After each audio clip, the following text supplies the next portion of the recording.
저는 오늘 성탄을 몰랐던 사람들이라는 제목으로 말씀을 전하고자 합니다. 예수님이 태어날 때 당시의 시대는 로마가 유대를 지배하고 식민지화하고 있었던 그런 시대였었습니다. 지배자 로마를 향한 유대 백성들의 반발을 해소하기 위해서 세운 사람이 누구냐? 분봉왕 헤롯이었어요. 그런 로마의 앞제배가 되어져서 갈릴리 청독할 때 당시부터 유대인들에게 폭정을 베품으로 인해서 많은 사람들에게 원한을 삼았던 그런 사람이었었어요. 거기는 10명의 아내가 있었는데요, 그 중에 2명이 자기의 의사에 반역한다고 해서 무참하게 살해하고 자녀들까지도 3명이나 죽였던 그런 아주 사특한 사람, 왕이었다는 생각을 우리가 하게 됩니다. 그때 당시에 동방에서는 한 사건이 일어났는데, 이 천문학자들의 세상을 이렇게 보면서, 하늘을 보면서 참 이상하게 특이한 별 하나를 보고 나서 그들은 천문학적인 지식과 더불어 함께 구약의 예언을 종합해서 결론 내리기를, 이것은 분명한 유대인 중에 왕 하나가 다시 탄생하게 될 것이라고 해석하게 됐었어요. 그래서는 아기 왕을 경배하기 위해서 그들이 출발하여서 약 4개월의 여정을 겪고 나서 예루살렘에 도착해서 왕궁에 찾아가서 물었습니다. 왜? 왕궁에서 왕이 태어날 거니까 물었는데, 유대인의 왕이 왕으로 나시니까 누구 어디 있느냐 했더니 이 얘기를 들었던 70세의 헤롯에게는 큰 충격이었어요. 내가 왕인데 누가 태어나서 나의 왕위를 빼앗으려고 들어? 있을 수 없지. 그래서 그 유대인의 왕으로 태어날 자가 어디서 태어날 것인지를 종교학자들에게, 그리고 서기관들에게, 바리새인들에게, 정교인들에게, 그러니까 말로 진짜 신학을 공부한 사람들에게 물어봤더니 알아보겠습니다, 공부해보겠습니다 하지 않고 즉석에서 대답하기를, 구약성경 미가서 5장 2절에 베들레헴 에브라다야, 너는 유다 족속 중에 작을지라도 이스라엘을 다스릴 자가 너희에게서 나와서 내게로 나올 것이니 그의 근본은 상고의 태초니라. 이 말로 즉석에서 이렇게 있어요. 그러니까 그분들은 다 알고 있었다는 것이에요. 성경적인 지식은 있었어요. 성경에서 어떤 일도, 예수님의 구세주의 초림에 대해서 예언했던 일들을 그들은 다 알고 있었음에도 불구하고 그것을 믿지 않고 그것을 실생활 속에 적용하지 못했던 그런 학자적인 어떤 지식만 갖고 있던 사람들이었었습니다. 여러분, 에브라다라는 말은 베들레헴의 옛날 이름이고, 에브라다와 베들레헴이 같이 쓰일 때는 풍성한 생명의 양식을 만드는 떡집이다 하는 그런 뜻으로 우리가 해석할 수가 있을 것입니다. 자, 그러는데 이 학자들을 통해서 베들레헴에서 구세주가 탄생한다는 얘기를 듣고 나서 동방 박사들에게 그리로 가서 한번 살펴봐라. 거기서 너희들이 그 아기를 찾거든 나에게 알려서 나도 그곳에 가서 그에게 경배할 수 있게끔 하라고 했지만, 그 말은 아주 그 어린아이를 제거할 수 있는 어떤 기회를 놓치지 않겠다는 무서운 계략이 그 속에 숨어 있다는 것을 우리가 알 수 있습니다. 오늘 제가 한 가지 물어보겠습니다. 동방에서 별 이상한 것이 떠서 그들에게 보였을 때 동방 박사는 왜 예루살렘으로 오셨을까요? 오게 됐을까요? 네, 질문 제가 했습니다. 누가 좀 답할 사람이 있으면 답하십시오. 예루살렘으로 올 때 어떻게 왔을까요? 이 동방 박사들이 별을 따라서 왔다고요? 성경에는 별을 따라서 왔다는 얘기가 한마디도 없어요. 동방에서 별을 보고 그들이 예루살렘을 향해서 출발했어요.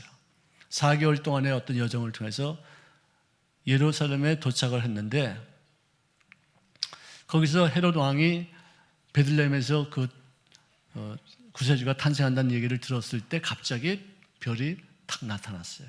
저는 그 동방 박사들을 약 10km 떨어져 있는, 예루살렘에서 10km 떨어지는 베들레헴까지 안내하고 어떤 육축을 기르는 어떤 우리 머리 위에 떠 있는 것을 보고서 그 속에 들어가서 선물을 가지고서 바치고서 경배했다라고 기록하고 있습니다. 그런 내용은요, 이번 수요일 날 다시 우리 성탄절 때 자세히 말씀드리고자 이렇게 합니다.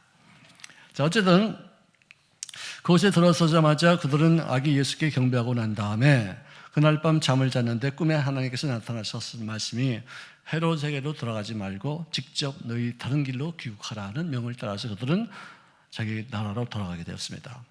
그들에게만 어떤 꿈으로 현명하신 것이 아니라 예수님의 아버지가 되는 요셉에게도 현명하시기를 말씀하기를, 헤롯이 이 아이를 죽이려고 하니까 애굽을 피해서 애굽으로 가서 거기서 내가 지시할 때까지 있으라는 그런 계명을 주셨습니다.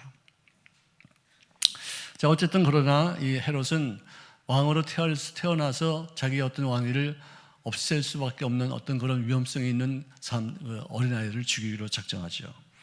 당시에 베들레헴의 인구는 약 1000명 정도 되는 조그만 도시였는데, 거기서 헤롯에 의해서 살해당한 2살 이하의 아이들은 약 한 10명부터 20명 그 사이가 됐을 것이다 라고 생각하는 것입니다. 어쨌든 그는 자기 왕위를 지키기 위해서 예수님 태어난 그런 같은 시대에 태어난 그 어린아이들을 다 살육시킬 수 있을 만큼의 그런 정권력이 아주 강력한 사악한 왕이었다고 우리가 볼 수 있습니다. 그런 예수님을 영접할 어떤 마음의 여유가 없었겠죠. 예수님을 구체적으로 마음을 이렇게 믿을 수 있는 어떤 그런 여력은 점점 더 없었다고 생각합니다. 그 외에도 종교인들, 서기관들, 바리새인들, 정확히 성경 지식은 알고 있었지만 그것을 믿음으로 전환하지 못했던 그냥 머리로서의 신앙만 갖고 있는 사람이었어요. 그때 당시에는 메시아를 대망하는 사상, 즉 예수님이 구세주가 되셔서 이 땅에 오셔서 우리를 로마의 압제로부터 우리를 구원하겠다 하는 어떤 그런 꿈에 젖은 사람들이 많이 있던 그런 사람들이 있었고요. 그다음에 전문적으로 그것을 연구하고 또 가르치는 사람들이 수도 없이 많이 있었는데, 예수님을 믿지 못하고 온다는 것은 알았지만 그분이 누군지도 몰랐고, 온다는 건 알았지만 그분이 나를 이렇게 어린 아기 예수왕으로 이렇게 지금 이렇게 오는 줄은 그들은 알 수 없었어요. 그야말로 믿음을 갖고 있었지만 행함이 없는, 또는 그것을 생활 속에 적용하지 못하는 죽은 믿음을 가진 사람이 있었어요. 반면에 아주 작은 믿음을 가지고서 작은 지식을 가지고서 큰 믿음의 행위를 가졌던 사람 중에 하나가 기생 라합이라는 사람이었습니다. 그는 출애굽할 때 당시에 홍해 사건을 통해서 바다가 갈라지는 역사가 나타났다는 얘기를 듣고서 마음이 녹아버리고 얼마나 두려웠는지 모른다고 그런 고백을 합니다. 또 아무리 두 왕을, 이스라엘 백성들이 군대도 아니고 무기도 없는데 어떻게 해서 하나님의 역사를 통해서 시온과 옥이라는 그 두 왕을 진멸시켜버리는 그 사건을 듣고 나서 그들은 너무 놀라가지고 정신을 잃어버렸다는 것이죠. 이 두 가지 사건 때문에 너희들이 믿는 하나님 야훼는 위로는 하늘의 하나님이게 되시고 또 아래로는 땅에서도 하나님이 되시니라 하고 말씀하고서 그 땅을 정탐하기 위해서 왔던 두 명의 그 정탐꾼들을 살리기 위해서 숨겨주고 또 그들을 협조하고, 그 결과 결국 여리고성이 무너질 때 라합의 집안 식구들은 전부 다 상해를 받지 아니하고 같이 구원을 받게 된 줄로 믿으시기를 주의 이름으로 축원합니다. 자그마한 사건, 그 두 가지 사건만 가지고서 믿음이 생겨서 그들은 구원을 받았는데, 이 서기관들과 이 바리새인들과 이 종교인들은 그렇게 많은 학식과 그런 정경적인 지식이 있음에도 불구하고, 예언적인 어떤 말씀에 대해서 수도 없이 많이 알고 있음에도 불구하고 예수님을 받아들이지 않는 어떤 그런 아이러니가 있었던 것을 우리가 알 수 있어요. 또 예수님을 받아들이지 않았던 사람 중에 하나는 여관 주인이었었어요. 왜 이렇게 크리스마스가 되면 여관이 이렇게 붐비는지, 그때도 그랬고 요즘도 그렇고, 요즘은 왜 그런지 모르겠지만 그때 당시에는 왕이 호적을 등록하라고 해서 각자를 전부 다 고향으로 보냈어요. 그래서 거기 모인 사람들이 수도 없이 많았기 때문에 여관이 대박이 났어요. 그냥 많은 사람들이 잘 곳을 찾아야 되기 때문에.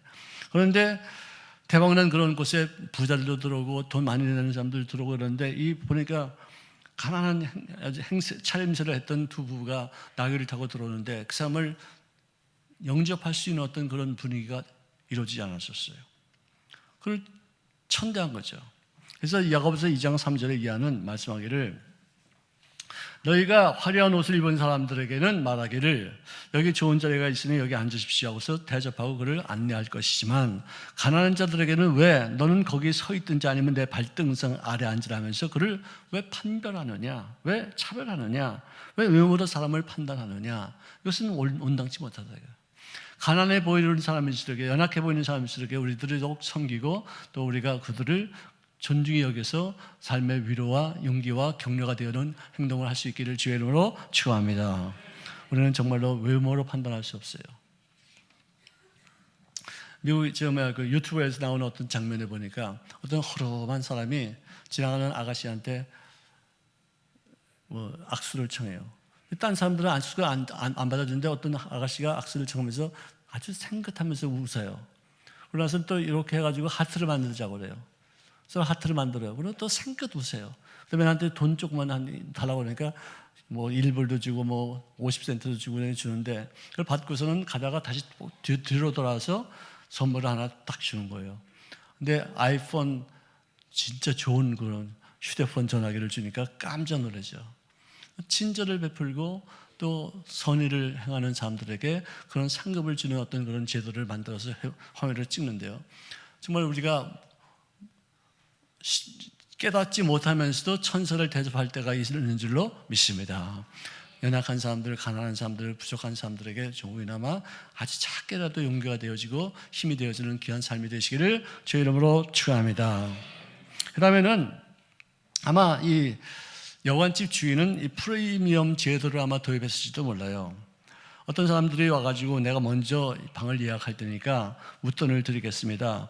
이 방을 딴 사람에게 주지 마십시오 하고 약속을 했다면은 먼저 돈을 내고서 차지한 그 기존 손님을 내보내지 못했을 것입니다.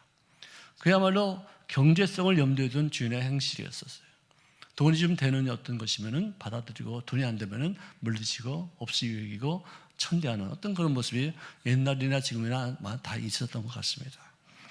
또 어떤 분은 좀 더 그 주인을, 여관집 주인을 좀 더 보존하면서 주인이 너무나도 바빴기 때문에 시간적인 여유가 부족하고 생각이 짧았을 수도 있었습니다. 너무 그렇게 야단만 치지 마십시다. 늦게 도착한 요셉 부부를 보면서 제대로 보살피지 못했던 것도 있지 않겠습니까? 그래서 또 변하는 사람들이 있어요. 어쨌든 결국은 요셉과 마리아는 여관에 들지 못하고 여관 가까이 있는 어떤 마구간인지 외양간인지 몰라요. 그때는 마구간도 여관간도 이렇게 많지 않았대요. 근데 거기는 아마 짐승의 우리가 되지 않았을까. 양의 우리가 될 수도 있었어요. 우리가 성지순례 가보면은요, 외양간과 마구간이 이렇게 많지 않아요. 주로 양들의 우리예요. 그것도 아마 양들의 우리. 양의 뭐죠? 양 합통을 뭐라고 그러죠? 구유. 양의 고유이지 소의 고유나 말의 고유는 아니었다고 그렇게 추측하는 분들도 참 많이 있습니다. 어쨌든 자, 주님께서 이렇게 우리에서 해산을 할 수밖에 없는 어떤 그런 상황이었는데 사무엘상 2장 30절에 보니까 주님 말씀하십니다. 나를 존중히 여기는 자를 내가 존중히 여기고 나를 멸시하는 자를 내가 경멸하리라. 이 말씀은 엘리 제사장의 두 아들이 홈리와 이 비느하스가 교회 돈을 막 훔쳐가고 또 성적으로 막 문란하니까 주님께서 경멸이 여김을 받았다고 생각하셨어요. 어떻게 교회 안에서 어떻게 하나님이 함께 하시는 그 임재하시는 그 상황 속에서 그렇게 추잡하고 더러운 어떤 행실을 할 수가 있겠느냐. 나를 경멸하는 거 아니냐. 그래서 결국은 그 두 아들이 전쟁터에서 동시에 죽임을 당하는 그런 비극을 갖게 됩니다.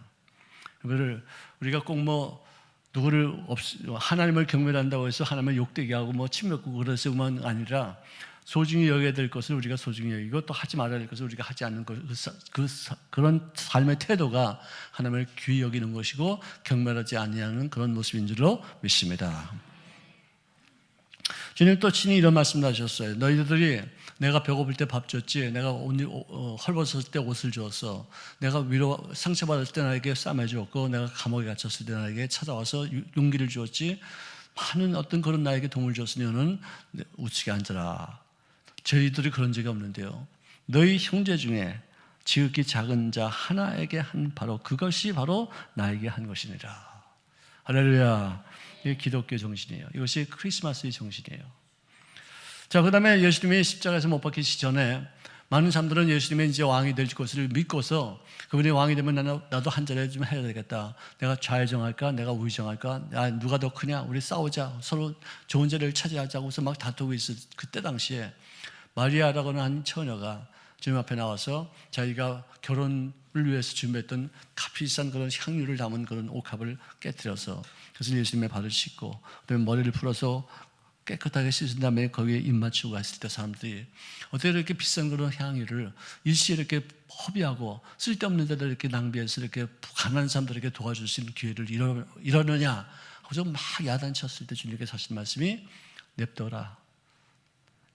이 여인이 한 것은 내 말씀은 평상시에 잘 들었기 때문에 내가 이제는 십자가에 못 박혀 죽어서 죽임을 당할 수 있는 어떤 그런 때가 왔다는 것을 너희들은 몰랐지. 여인은 알았어. 그래서 나의 장례를 힘을 다해서 준비한 그런 마리아였기 때문에 복음이 전파되는 바로 그곳에는 항상 이 여자가 행하는 일도 같이 전파되어져서 그녀를 기억하게 될 것입니다.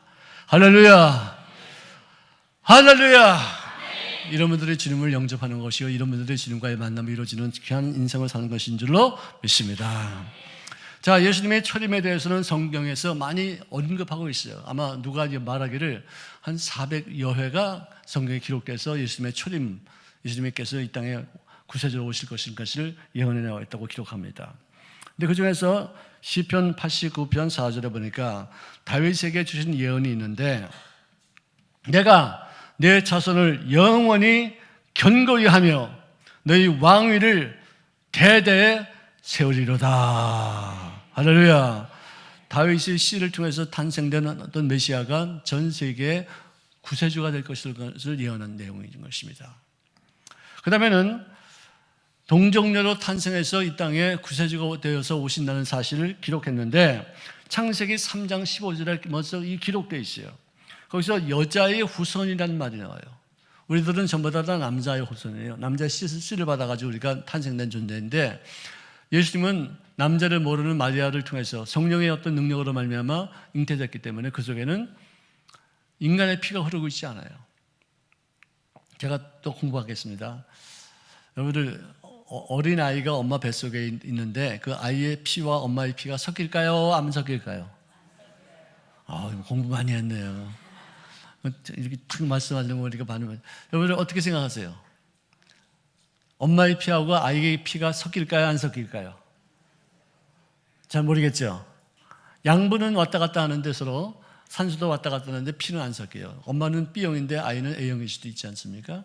그러므로 이 아이는 엄마의 피가 전달되지 않고 아빠의 피만 전달된 거예요.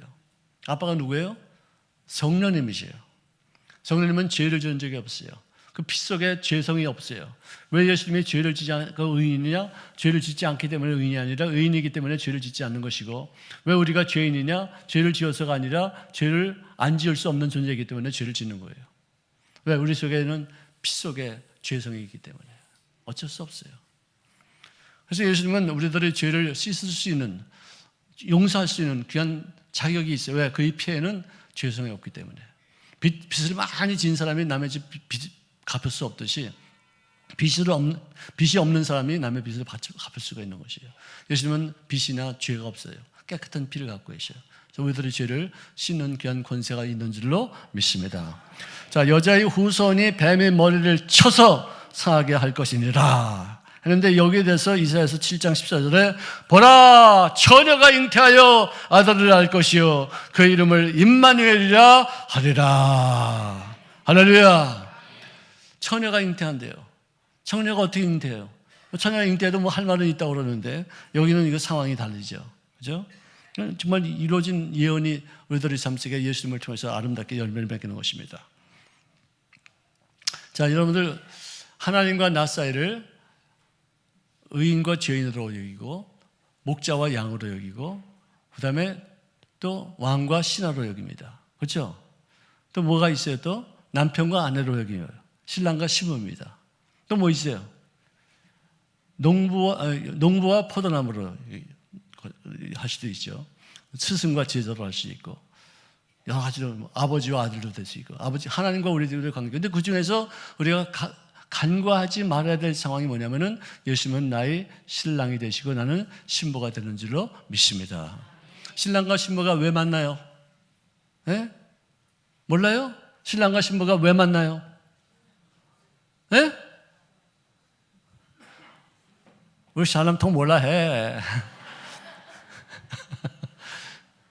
신랑과 신부가 만나는 것은 잉태하기 위해서 만나는 거예요.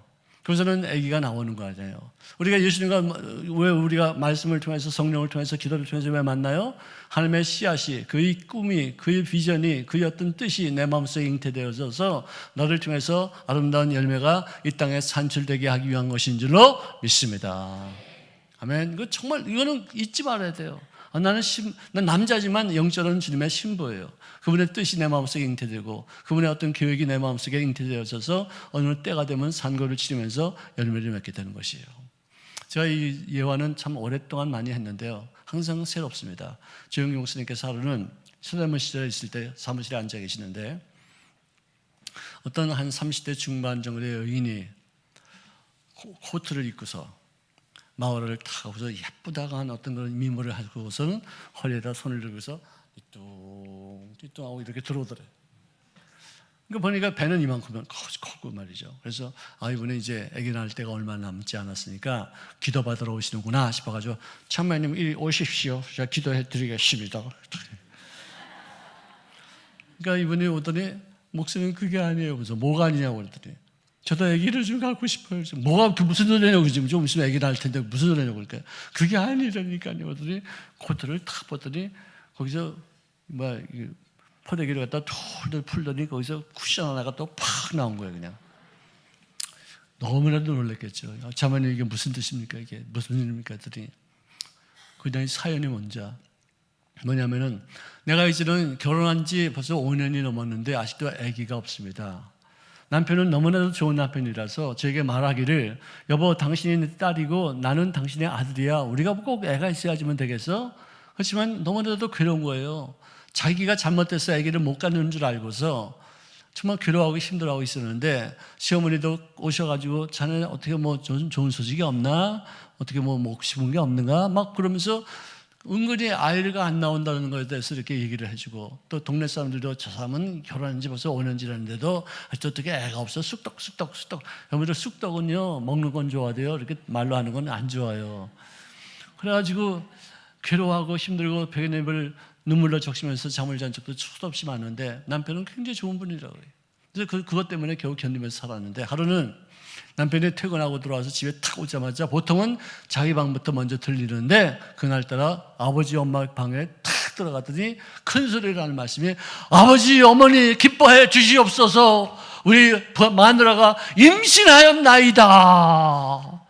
아이고 경사났네 이게 웬 축복이냐. 우선은 난리가 났는데 이 부인으로 따지면은 어떻게 내가 뭐 지금 어디 가서 조사한 적도 없고 임신 어떤 흔적도 없는데 이게 뭐 하는 짓인가 싶어가지고 나중에 남편한테 불러서 얘기를 했더니 이게 좋은 생각이 있어.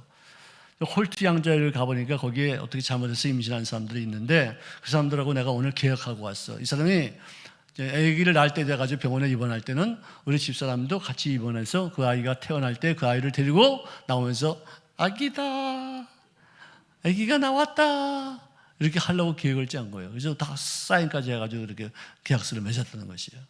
그 아내가 너무나도 고마워서 정말로 감사하고 고맙고 그래서 그 내가 할 수 있는 것은 뭐냐 이만큼 여기서 이렇게 쿠션을 조금씩 넓혀가는 거예요.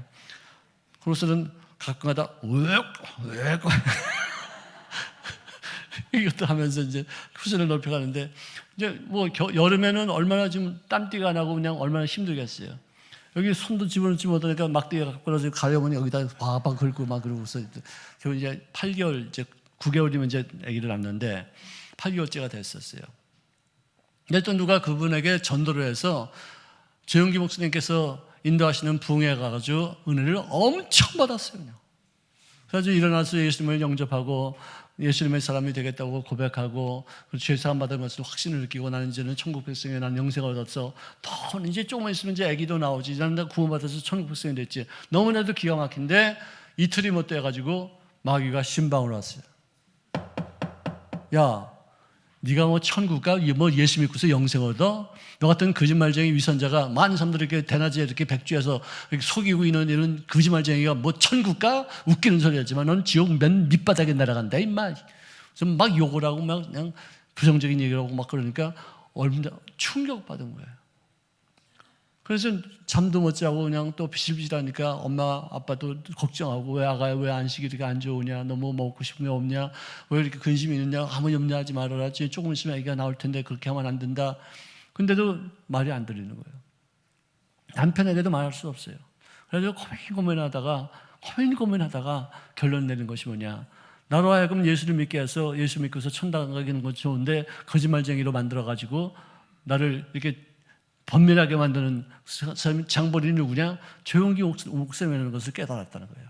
조 목사님 때문에 내가 예수 믿게 되고, 예수만 안 믿었으면 내가 그냥 애도 할 텐데, 조 목사님 때문에 예수 믿게 되고, 그것 때문에 내가 걸리더라가지고 애도 못 낳고 지금도 괴로워하고 지금 고통스러워하고 지금 양심에 갇혀 있는데 어떻게 했으면 좋겠습니까? 그러니까 조 목사님이 충격이 온 거예요. 어떻게 할 거냐? 근데 성령님께서 말씀하십니다. 자매님, 그거 다시 한번 묶으십시오. 다시 한번 둘러서 그 배에다 차십시오. 왜 그래? 어떻게 하려고 그러십니까? 내 말 들으시오, 자매님. 마귀는 나쁜 마귀요, 하나님은 좋으신 하나님이시다. 하나님은 우리가 이거 하는 걸 맨 처음부터 다 보셨어. 왜? 가정을 살리기 위해서, 가정을 회복하시기 위해서, 어린아이 한 생명을 좋은 부모 만나서 잘 키우도록 하기 위한 여러 가지 교육이 있어서 이걸 놔둔 것인데, 마귀한테, 그 귀신한테 율법적인 얘기를 듣고서 이걸 또 공개해, 이걸 남들에게 다 밝혀, 집안 망합니다. 다 깨집니다. 이혼합니다. 나머지 여생을 우리가 감당할 수 없습니다. 가보시오! 그래가지고 다시 이걸 갖다가 둘둘 해가지고 오바커터를 탁 입고서 이렇게 섰는데, 손 얹어서 기도합니다. 하나님 아버지, 하나님께서 맨 처음부터 알고 계시지만 이것을 허락하신 이유가 있는 줄로 믿습니다.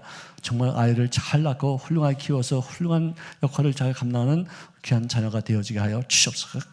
갑자기 기도하니까 이분이 눈물을 쫙 흘리면서, 목사님 고맙습니다. 여기 잘 나서 정말 훌륭한 아들로 제가 잘 키우겠습니다. 할렐루야. 그래서 기분이 좋아서 또 그분이 이제 여기다 허리에다 또 손을 모시고 또 띠뚱하고 또 나가더래요. 이렇게 뒷모습을 이렇게 보면서, 야, 내가 오늘 참 좋은 일 했다는데, 이번에는 또 마귀가 또 조인기 목사님한테 신방을 왔어요. 야, 네가 목사냐? 이 나쁜 놈아, 이 거짓말쟁이야. 왜 사람들에게 거짓말하게 가르치냐? 왜 솔직하게 말 못하게 이렇게 하냐? 나쁜 놈, 넌 위선자다, 이 나쁜 목사야. 막 그래서 괴로운 거야, 이게. 너무나도 괴로운 거야. 맞는 말이거든요, 마귀가 하는 말이. 그래가지고 무릎을 꿇고 사람 앞에 기도하는데 주님께서 말씀하시기를, 야, 내가 너에게 좋은 교훈을 하나 가르쳐주기 위해서 그 여자를 임신하지도 않았지만 거짓 임신한 여자를 내가 너에게 보내줬다. 그러시더래요. 지금 무슨 말씀인가 했더니, 야, 임신 안 하고 애기 낳는 거 봤냐? 그러시더래요, 성령님이. 임신 안 하고 애기 낳는 거 봤습니까? 어떻게 생각하세요? 안 되죠? 마찬가지로 너도 나의 신부로서 나의 씨앗을 잉태하지 않고서 어떻게 네가 목표를 달성하고 어떻게 무슨 일을 할 수 있겠느냐? 꿈을 꾸어라, 잉태하라. 내가 너의 신랑이다. 너는 내 신부다. 내 씨앗을 네가 심고서 그것을 양육시켜서 그것을 태어나게 해서 내가 하고자 하는 일들을 통해서 수많은 일들을 만들어지게 될지어다. 그때서부터 그분이 전 세계에서 가장 큰 교회, 인류 역사상 제일 큰 교회를 지어야지만 되겠다라고 꿈을 잉태하고 나서 그 꿈이 얼마나 커요, 그냥. 아이가 보통은 3.7kg인데 이 꿈은 한 5kg 가야 돼, 5kg. 5kg를 낳으려니까 얼마나 힘들었겠어요. 제왕절개도 안 되고. 그때 당시는 여러분들 꿈을 꾸시기를 주의 이름으로 축원합니다. 무슨 일이든지 목표를 세워야 돼요. 그냥 하루하루를 갖다가 아무런 무가치하게 이렇게 세월만 낭비하는 그런 인생 되지 마시고, 예수님의 신부로서 그분이 나에게 뿌려주시는 씨앗을 내 마음속에 잉태하고 그것이 산출되어지기까지 여러 산고가 있지만 반드시 그것을 통해서 풍성한 열매가 맺혀지는 가치 있는 여생 되시기를 주의 이름으로 축원합니다. 아멘. 영접하는 자 곧 그 이름을 믿는 자들에게는 하나님의 자녀가 되는 권세를 주었다. 나는 죄인이지만 그 이름을 믿기만 하면은 하나님의 자녀가 되는 열매를 얻게 되어진 바 되어서 영생을 얻게 될 줄로 믿습니다. 여러분들 예수님의 신부가 되어서 신랑의 씨를 잉태하고 풍성한 결실을 맺는 여생이 되시기를 주의 이름으로 축원합니다. 특별히 2025년도가 이제 얼마 남지 않았습니다. 지나간 얘기하지 말고 아직 앞으로 내가 어떤 꿈을 갖고서 어떤 일들을 할 것이냐, 내가 2025년도에 어떤 일을 하게 될 것인가를 계획하고 꿈을 꾸고 그것을 주님께로부터 받은 바 되어서 그것을 통해서 25년도에 풍성한 열매가 맺혀지는 세계 최고의 하나가 되시기를 주의 이름으로 축원합니다. 자, 이제 주님의 초림에 대해서만 얘기를 했는데 주님은 가시면서 내가 다시 올 것을 말씀해 주셨어요. 재림이죠. 노아 현상 때와 같은 현상이 일어났다는 것이에요.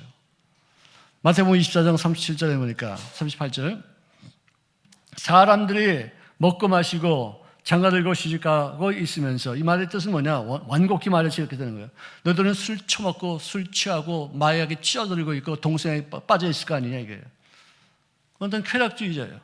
장가들고 시집간다? 성적으로 물란한 상태가 될 거 아니냐 이거예요. 이런 상태에서 홍수가 나서 그들이 다 멸할 때까지도 그들은 깨닫지 못했는데 너희들이 지금 현재의 상황이 그렇다 이거예요. 인자의 임함도 바로 이와 같은 것으로 나타날 것이다. 그러므로 너희들도 준비하고 있으라. 생각하지 않은 때 내가 인자가 올 것이니 재림의 시계를 모르는 모로 말미암아 항상 깨어 있어서 준비하지만 되느니라. 세속적인 가치관에서 벗어나서 맑은 영적인 상태를 유지함으로 말미암아 하나님의 때를 우리가 준비하고 지나치지 아니하는 우리가 공중 휴화에서 주님과 더불어 천국에서 하늘 위에서 영적인 혼인잔치를 하는 신부가 되시기를 주의 이름으로 축원합니다. 아멘. 그렇습니다. 정말 그렇습니다. 우리를 영적으로 둔하면은요 때를 구별하지 못해요. 준비할 수 없어요. 가치관이 물질적으로, 가치관이 세속적으로 가 있는 사람들은 그것이 전부 다인 줄 알아요.